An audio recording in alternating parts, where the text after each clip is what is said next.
Hey, Bbjenious here, and today is the 10th day of Nano. That means that you should have 16,670 words, and I'm sitting about half that, so don't feel bad if you're behind. Um, yeah, so lots of crazy, hectic life stuff, whatever, but it's all good because I have a week off of school for Thanksgiving, and I plan on actually finishing my book then. Um, yeah, so, what was. Oh, yeah, the topic for today is developing characters and plot. But because I like to be different, I am going to go with plotting characters and developing plot. Yeah, sure. Um, okay, so let's assume that you have a character, a main character. Let's hope you have one by now, right? 10 days in, I hope you have a main character.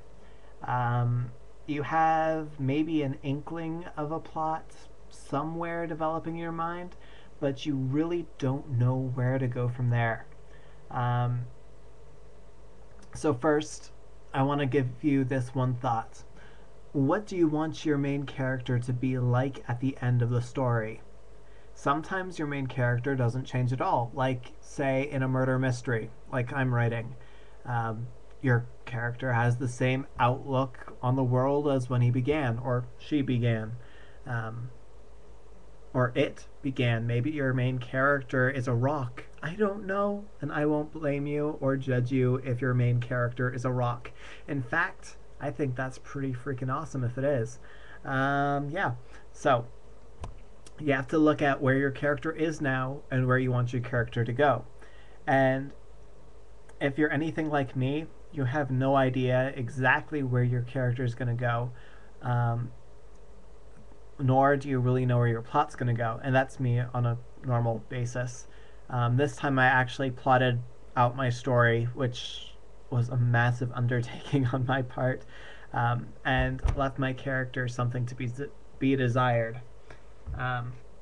So the next thing that I did was that I took the name for my character and kind of fleshed him out a little bit. I wrote up little character sheets for most of my main characters in my little handy dandy tiny journal book type thing.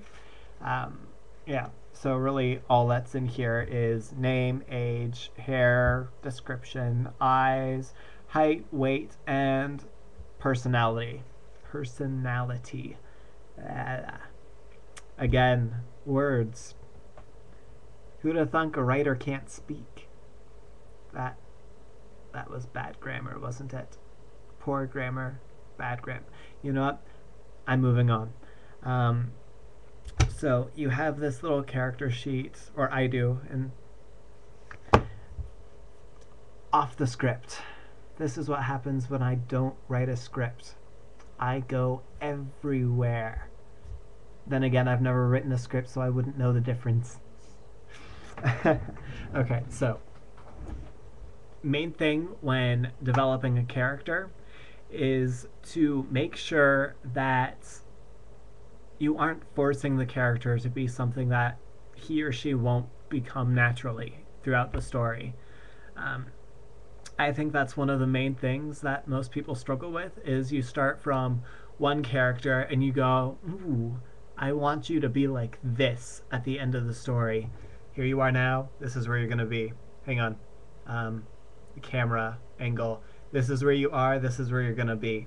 So then you have this whole thing of forcing this into here, and it just doesn't fit. Try and relax. Let your characters do what they want to do. I mean, even Tolkien had an issue when this strange character named Strider kept showing up. And eventually he just figured, you know what, I'm just going to let him do what he wants to do. And that Strider became Aragorn and blew everyone's mind with his pure awesomeness.